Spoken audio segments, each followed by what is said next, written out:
ہم ایک ایسی چیز نہ بتا دیں تمہیں کہ جس سے تم کنیز کی ضرورت سے بے نیاز ہو جاؤ. جب سویا کرو تو یہ تسبیح پڑھا کرو 34 مرتبہ اللہ اکبر، 33 مرتبہ الحمدللہ، 33 مرتبہ سبحان اللہ. انشاءاللہ تمہیں نوکر کی ضرورت نہیں ہوگی.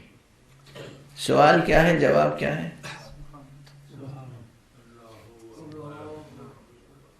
ضرورت کیا ہے؟ ضرورت ہے جسمانی مدد کی، فزیکل مدد کی ضرورت ہے. اس کے بعد وہ روایتیں سمجھ میں آتی ہیں کہ بی بی تسبیح پڑھتی تھی، ملائکہ چکی پیستے تھے. بی بی تسبیح پڑھتی تھی، ملائکہ جھولا جھولاتے تھے. ملائکہ خدمت کرتے ہیں. بی بی تو وہ ہے کہ تسبیح نہ بھی پڑھتی تو ملائکہ اس کی خدمت کرتے.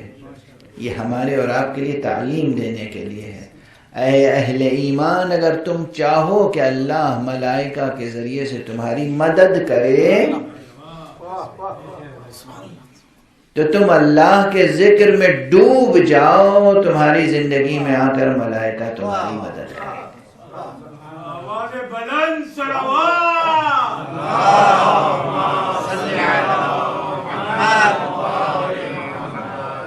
یاد الہی، یاد خدا، تکبیر الہی، تحلیل الہی، تحمید الہی، تمجید الہی، تسبیح الہی، ان کے آثار ہیں.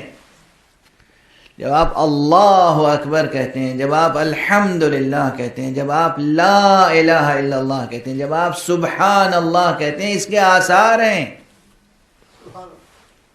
اس کے آثار مرتب ہوتے ہیں اس دنیا میں، برزخ میں، آخرت میں. آپ جب اللہ اکبر کہتے ہیں آپ کی آخرت تعمیر ہوتی ہے. آپ سبحان اللہ کہتے ہیں آخرت تعمیر ہوتی ہے. نفس بھی بلند ہوتا ہے، آخرت بھی تعمیر ہوتی ہے. میں بیان نہیں کر سکتا لفظوں میں کہ ان کلمات میں کس قدر کمالات ہیں، آثار ہیں جو مرتب ہوتے ہیں، نتائج ہیں جو حاصل ہوتے ہیں. ذکر خدا، یاد الہی، تسبیح الہی.